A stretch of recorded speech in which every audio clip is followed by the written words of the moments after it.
laisvoje šalyje. Apie tai svajojo, to siekia mūsų tremiami tėvai ir seneliai. Už tai savo galvas guldė miško broliai ir sesės. Visi savo tėvynę pirmiausia kūrėme savo širdyje, o po to savo gyvenimu siekiam, kad jinai būtų kuo labiau panaši į tą išsvajotąją. Nes mūsų visų užduotis perduoti laisvą tėvynę savo vaikam. Deja, dažnai kalbėdami apie laisvę užmirštam jos sesę dvynę atsakomybę. Laisvė be atsakomybės vadinama kitų vardų, tai anarchija. Lieva šalia kelio pravirko motina sena. Sūneli, tėvynė tave šaukia ir vėl laisva bus Lietuva.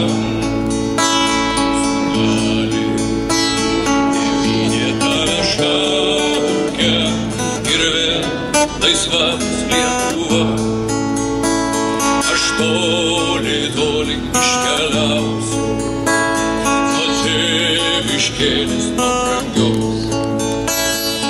Mergaitę, neverk vieną palikus, aš vėl sugrįšiu pas tave. Ir dėl to tarsi tiesiog keletą linkėjimų. Na, kiekvienas laikantis vairavimo egzaminą tikriausiai žino, kad avarinės situacijos sudarimas yra tokia klaida, su kuria egzaminas ir baigėsi. Mūsų prezidentė dėja padarė klaidą panašiai. Prezidentė pasielgė nepilietiškai. Arčiau šiek tiek. Prezidentė pasielgė nepilietiškai. Ir tai atsitiko ne už mokomojo automobilio vairo, o už valstybės vairo. Tokios klaidos politikoje yra nepataisomas. Galiu tik palinkėti jai daugiau bent tokių klaidų nepadaryti. Linkiu to labai nuoširdžiai.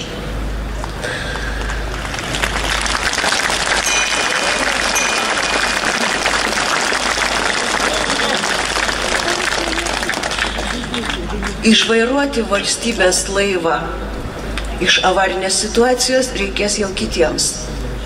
Ir jiems prireiks ir drąsos, ir pilietiškumo. Todėl noriu palinkėti Seimo nariams, nesvarbu kokiams partijoms jie priklauso, nepamiršti, kad pirmiausia yra piliečiai. Labai daug drąsos noriu palinkėti teisėjams, kurie turės spręsti nušalintų pareigūnų grąžinimo į darbą bylą. Linkiu didelį.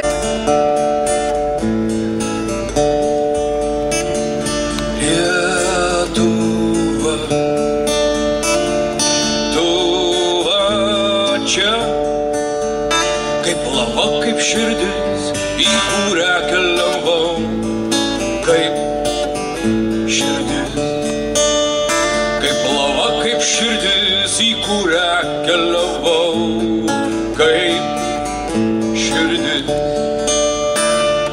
kas tave man nuo pėdų atplėš. Lietuva, pažiūrėk, vaduoš, Lietuva, Lietuva, pažiūrėk, vaduoš, Lietuva, Lietuva, tu žaliausia žaizda, aprišta šviesia plaukiais takais, tu žaizda. Aprišta šviesia plaukiais takais, tu